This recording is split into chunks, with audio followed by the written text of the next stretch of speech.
आप पार्टी के लोग बड़े कॉन्फिडेंस से कह रहे हैं कि केजरीवाल आ रहे हैं। बिल्कुल नहीं आ रहे हैं। करीब महीने भर से आप लोग सुन रहे होंगे कि 3-4 दिन में आ रहे हैं, 5-6 दिन में आ रहे हैं, और वो निश्चित आ जाएंगे और उनका इंतज़ार किया जाएगा मुख्यमंत्री पद में।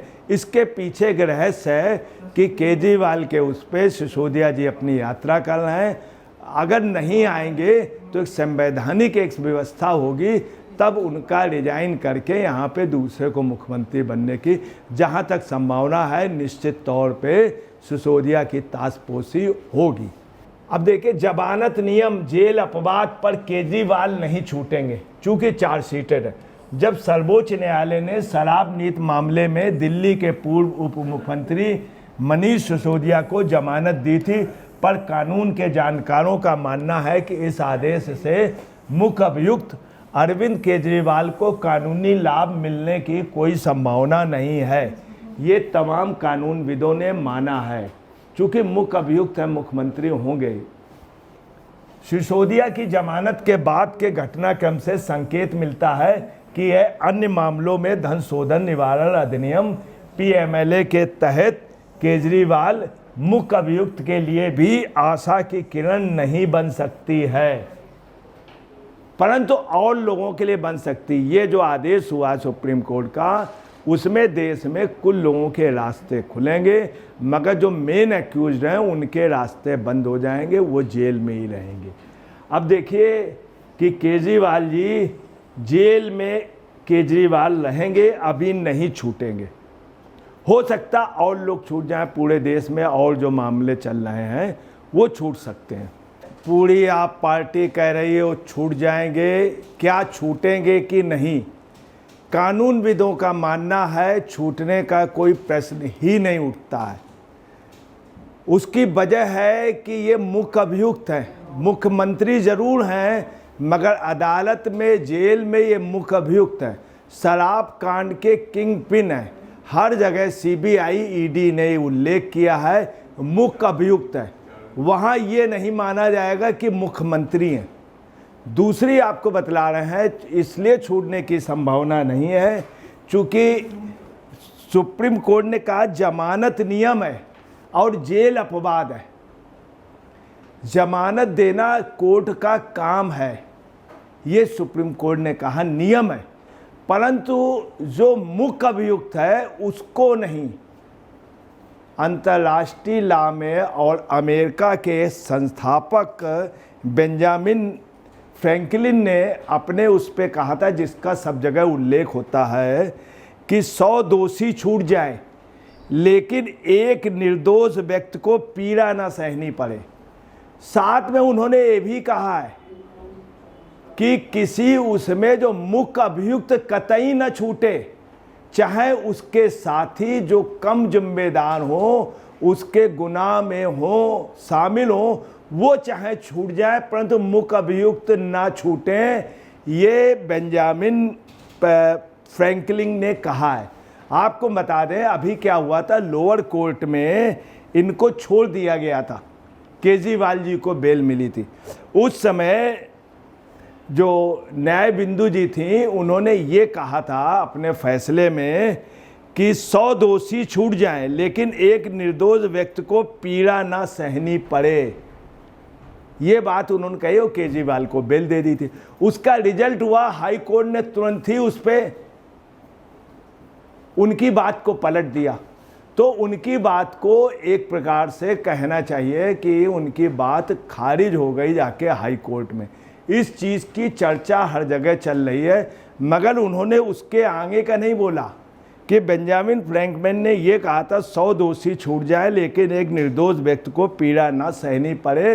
वहीं किसी भी सूरत पे जो मुख्य अभियुक्त है वो नहीं छूटना चाहिए, क्यों ना उसके जो गुनाहों में कम हिस्सेदारी रखने वाले एक बार छूट जाए।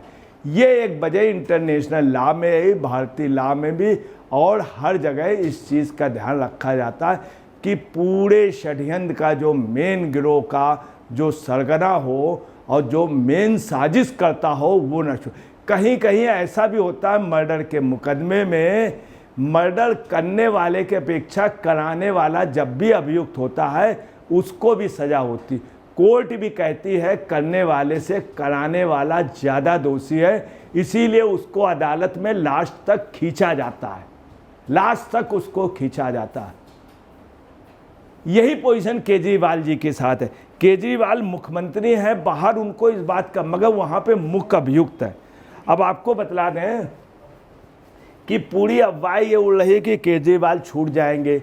देखिए वो मामला दूसरा है सिसोदिया जी का, ये चार्जशीटेड हैं और इनके ऊपर बहुत सबूत है, और जो अभियुक्त हैं उनके लिए चार्जशीट नहीं लग पाई थी, और इनकी जो चार्जशीट लगी है उसमें काफ़ी पन्ने हैं, उसमें भी सबूत है, एविडेंस हैं, उन्हीं के लोगों की गवाही है। जो सुप्रीम कोर्ट का आदेश हुआ पीएमएलए के तहत जमानत दिए जाने के डोमिनो प्रभाव का संकेत देते हैं, जो सिसोदिया की जमानत आदेश से उत्पन्न हुआ है। यह देखते हुए कि इन मामलों में सुप्रीम कोर्ट ने भी इसी पर भरोसा किया था।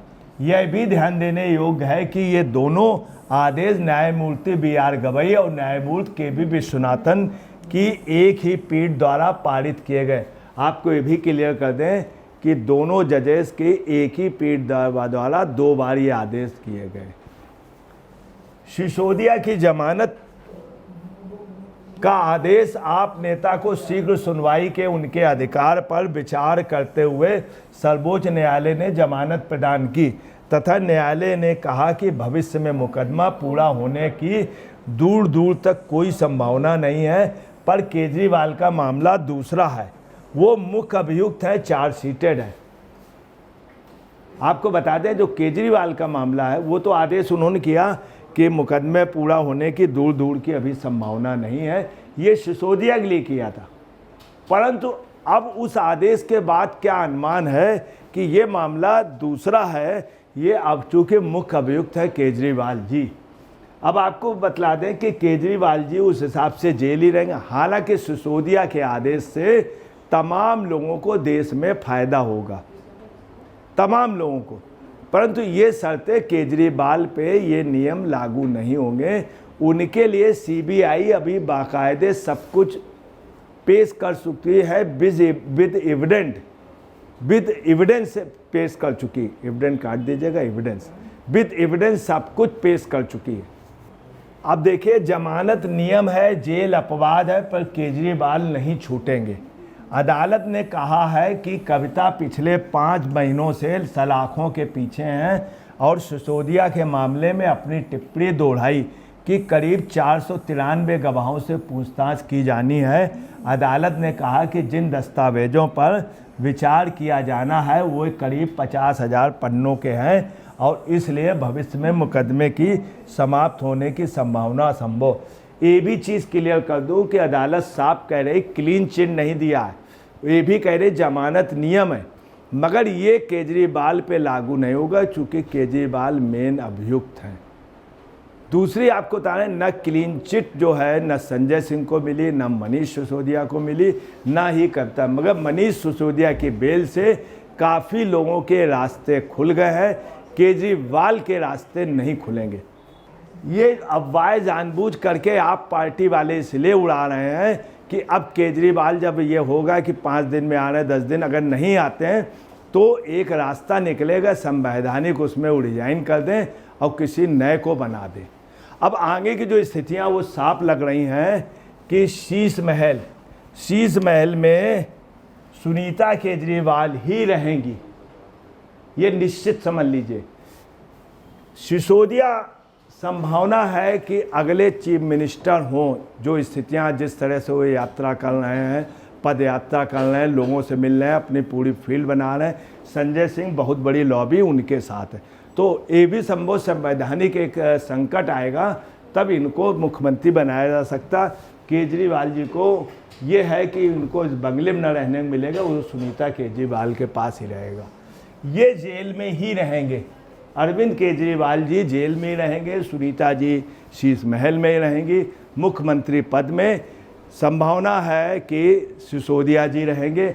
और आपको बताना है पंजाब में नेक्स्ट जो संभावना है अगर केजरीवाल की सुनीता जी की चली तो राघव चड्ढा की संभावना है। और बाकी लोग हैं वो कोप भवन पे रहेंगे। बाकी लोग जब ये पोजीशन हो जाएगी तो कोप भवन पे भी रहेंगे कई लोग। तो ये निश्चित है कि वो पंजाब में रहने की उनकी संभावना, चूँकि इसके लिए केजरीवाल जी ने बहुत पहले कह दिया था। एक टेप भी बाकायदे वो चला था, वायरल हुआ था, जिसमें कह रहे थे उसके बाद में राघव चड्ढा। चूँकि राघव से कुछ रिश्ते ऐसे हैं शीश महल के, उनके सबकी दया है। तो सिसोदिया मुख्यमंत्री में, शीश महल में वही रहेंगे सुनीता जी, वो तिहाड़ जेल में रहेंगे केजरीवाल। और पंजाब में संभावना है कि आगे चल के असफल प्रयास करेंगे राघव चड्ढा। असफल प्रयास हो सकता सफल हो जाए। कोप भवन में बाकी लीडर रहेंगे, संजय सिंह वगैरह तमाम लीडर मनीष सिसोदिया के साथ रहेंगे। दोस्तों नमस्कार, मैं अजय पत्रकार।